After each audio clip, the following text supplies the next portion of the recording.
இன்றைக்கி நிறைய பொண்ணு, வெள்ளி, தங்கம், பொருட்களை அதிக விலை மதிப்பு அதிகமாய் உள்ள எல்லாவற்றையும் வைத்திருக்கிற அநேகர் சமாதானமில்லை, சந்தோஷமில்லை, நிம்மதி இல்லை. அழுகையோடும், கண்ணீரோடும், வேதனையோடும், துக்கத்தோடும் தான் அவங்க வாழ்ந்து கொண்டிருக்கிறாங்க.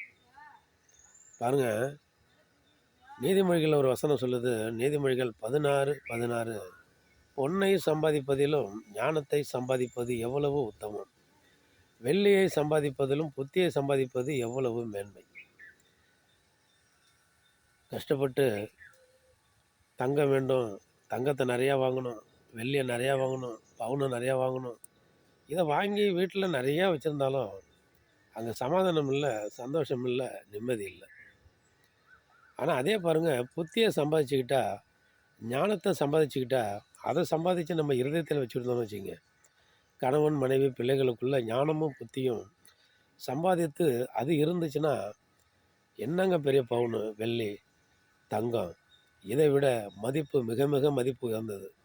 அங்கே சஞ்சலம் இருக்காது, அங்கே தவிப்பு இருக்காது, அங்கே வேதனை இருக்காது, அங்கே துக்கம் இருக்காது, அங்கே கவலை இருக்காது, போராட்டம் இருக்காது. எந்த நேரமும் சமாதானம், எந்த நேரமும் சந்தோஷம் அந்த வீட்டில் நிலை கொண்டிருக்கும். எல்லாரும் பரலோகத்தின் வாழ்வை போல வாழ்வார்கள். ஆமென். அல்லேலூயா.